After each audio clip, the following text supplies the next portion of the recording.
अरे सुशीला जी, आप आइए, अंदर आइए।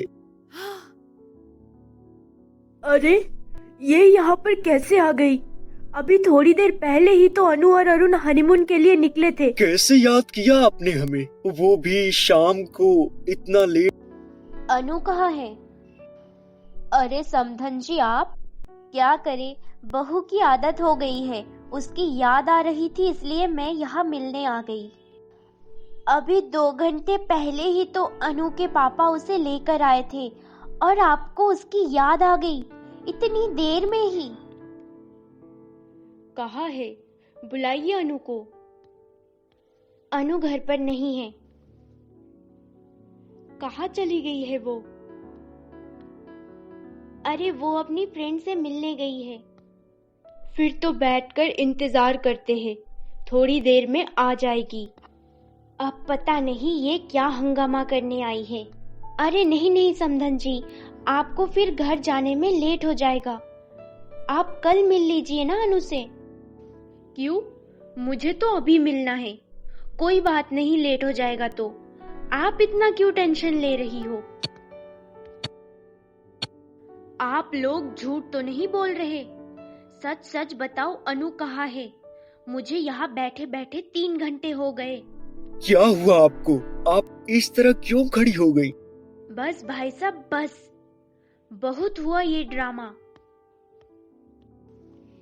ये आप किस तरह से पेश आ रही है? ऐसे कौन बात करता है भला? आप तो चुप ही रही है। क्या समझा था आपने मुझे? क्या मतलब है आपका? मतलब यही है कि आपने भी अपनी बेटी की साजिश को अंजाम देने में उसका साथ दिया है। किस साजिश की बात कर रही हैं आप? अनु और अरुण हनीमून मनाने के लिए निकले हैं और आपकी पत्नी ने उनका इन सब में साथ दिया है। देखिए, आप थोड़ा नीची आवाज में बात कीजिए। आप हमारे घर के मामले में दखलंदाजी कर रही है। आप मुझे चुप रहने के लिए कह रही है? जरा सी भी तमीज नहीं है आपको? मुझ में आपसे तो ज्यादा तमीज है। आपको तो बात तक करने की तमीज नहीं है। मुझे कुछ भी समझ में नहीं आ रहा है कि क्या मामला है। आप दोनों इस तरह क्यों लड़ रही हैं? देखिए, मैं ज्यादा कुछ नहीं कहना चाहती हूँ। आप अभी के अभी अनु को फोन करके यहाँ बुलाइए। ये कैसे हो सकता है? अभी तो वो दोनों रास्ते में ही होंगे। तो क्या हुआ? रास्ते में से वापस भी आ सकते हैं। अब देखिए, आप समझने की कोशिश कीजिए। बच्चे शादी के बाद पहली बार गए हैं घूमने, उन्हें घूम लेने दीजिए। नहीं समधन जी, नहीं। मैं अपने घर के कायदे कानून ऐसे टूटने नहीं दूंगी। आपकी बेटी अगर इस तरह खुलेआम अपने पति के साथ घूमेगी तो मेरी और 2 बहुओं पर भी इसका असर पड़ेगा। कल को वो भी इसी तरह आवाज उठाएंगी। और वैसे भी अब आप अपनी बेटी पर अपना हक ना जमाए तो आपके लिए अच्छा रहेगा। आपकी बेटी अब हमारे घर की बहू बन चुकी है। अब आपकी जिंदगी का हर फैसला हम करेंगे, आप नहीं। ठीक है, मैं अनु को फोन करती हूँ। क्या हुआ माँ? वहाँ पर सब ठीक तो है ना? बेटा, तुम्हारी सास यहाँ आई हुई है, उनको मालूम हो चुका है सब कुछ। तुम जल्दी से वापस लौट आओ। ये क्या कह रही है माँ आप? बेटा, सवाल जवाब यहाँ आकर कर लेना। अभी पहले घर आ जाओ तुम दोनों, मैं फोन रखती हूँ। क्या हुआ अनु? तुम्हारी माँ को सब कुछ मालूम चल गया है। वो हमारे घर में आई हुई है। अब जल्द से जल्द घर पहुँचना है। तुम्हारी माँ पता नहीं मेरी माँ को क्या क्या कह रही होगी। यार, माँ को सब कुछ कैसे मालूम चला? ठीक है, फिर जल्दी से घर चलते हैं। भाई साहब, अब हम घर पर जा रहे हैं। मैं वहीं जाकर इन दोनों से बात करूंगी।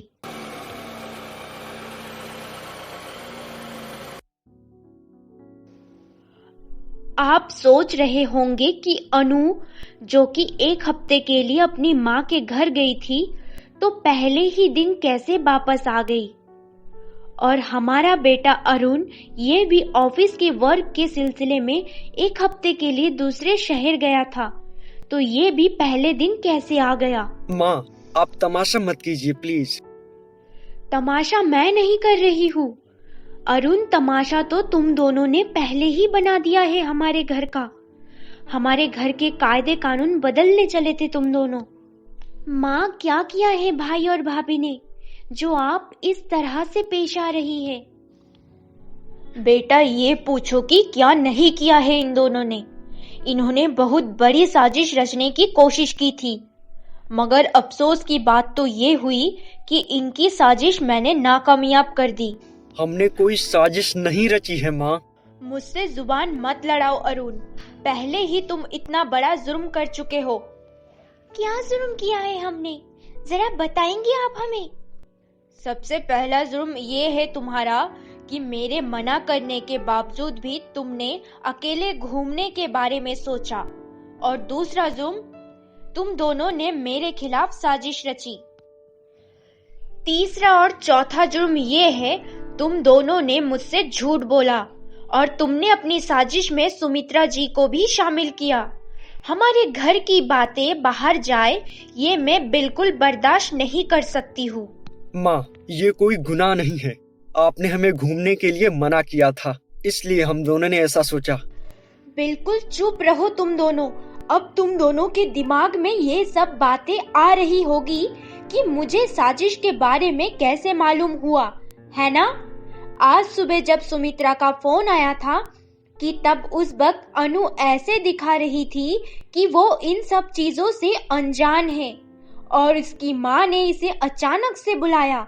लेकिन जब ये तैयार होने के लिए गई थी, तब मैं भी इसके पीछे पीछे कमरे में आई थी।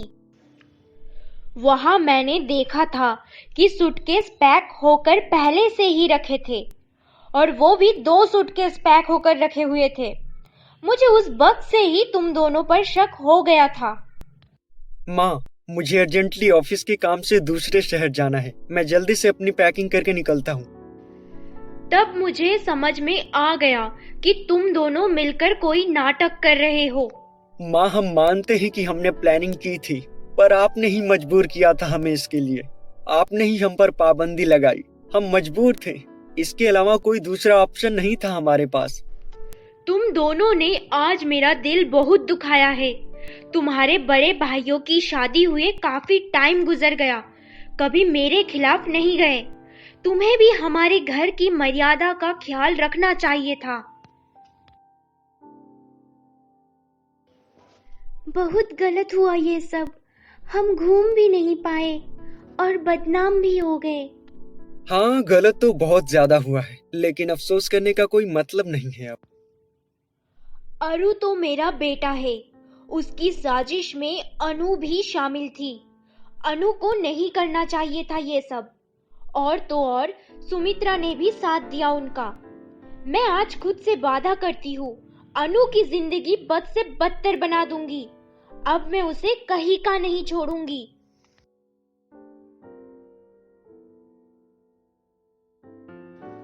क्या हुआ आपको?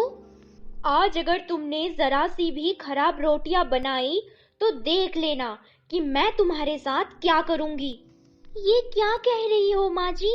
आप जानती है कि मैं अभी यहाँ पर रोटियां बनाने में परफेक्ट नहीं हूँ। थोड़ी बहुत कमी तो होगी ही। नहीं अनु, नहीं, गलती की कोई गुंजाइश नहीं है अब। और वैसे भी तुम्हें अपने पीहर से हर काम में परफेक्ट होकर आना चाहिए था। मैं तुम्हारी नौकर नहीं हूँ कि तुम्हें यहाँ पर खड़े होकर सारे काम करना सिखाऊं। अब मैंने कब कहा कि आप यहाँ खड़े होकर मुझे काम करना सिखाइए? तुम मुझसे जुबान मत चलाया करो, तुम्हारे लिए अच्छा नहीं होगा। मैंने आपसे जुबान नहीं चलाई है। आप मुझ पर बेमतलब के इल्जाम मत लगाइए। अपनी हद में रहो। बस मैंने कह दिया है कि खाना बनाने में कोई कमी नहीं होनी चाहिए, वरना इसका अंजाम अच्छा नहीं होगा। अरे माँ जी, मैं और अनु साथ मिलकर रोटियां बना लेते हैं। आप ऐसे गुस्सा मत कीजिए, वैसे भी और काम तो हो ही गया। नहीं बड़ी बहू, तुम रोटी नहीं बनाओगी, रोटी तो इसे ही बनानी है। पता नहीं कैसी कमीनी सांस मिल गई है। यहाँ रहकर प्रिपरेशन तो बिल्कुल भी नहीं हो पाएगी। यहाँ तो बस इनके लिए रोटियां बनाते रहो और कुछ नहीं। कितनी बकवास लड़की हो तुम। इतना कहने के बाद भी रोटियों में कोई सुधार नहीं है। अरे तुझे रोटियां भी बनानी नहीं आती क्या? रोज से तो अच्छी बनी है। ये सारी रोटियां तुम ही खाओगी और सब लोगों के लिए दोबारा आटा गूंथकर अच्छी रोटियां बनाओ। पर माँ, मैं इतनी सारी रोटियां कैसे खा सकती हूँ? जितनी खाई जाए आज खा लेना, बाकी कल के लिए बचा कर रखना। जब तक ये रोटियां खत्म नहीं हो जाती तब तक तुम यही रोटियां खाओगी। इतनी सारी रोटियां मैं एक हफ्ते में भी खत्म नहीं कर पाऊंगी। तब तक तो रोटियां बासी हो चुकी होंगी। तो मैं क्या करूं? ये बात तुम्हें रोटियां बनाने से पहले सोचना चाहिए था।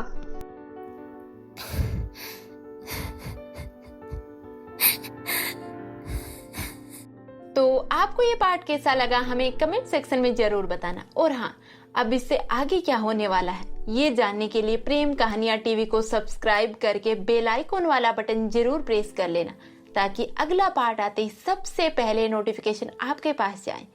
तो मिलते हैं अगले एपिसोड के साथ। तब तक के लिए मेरे प्यारे दोस्तों, आप सभी को नमस्ते।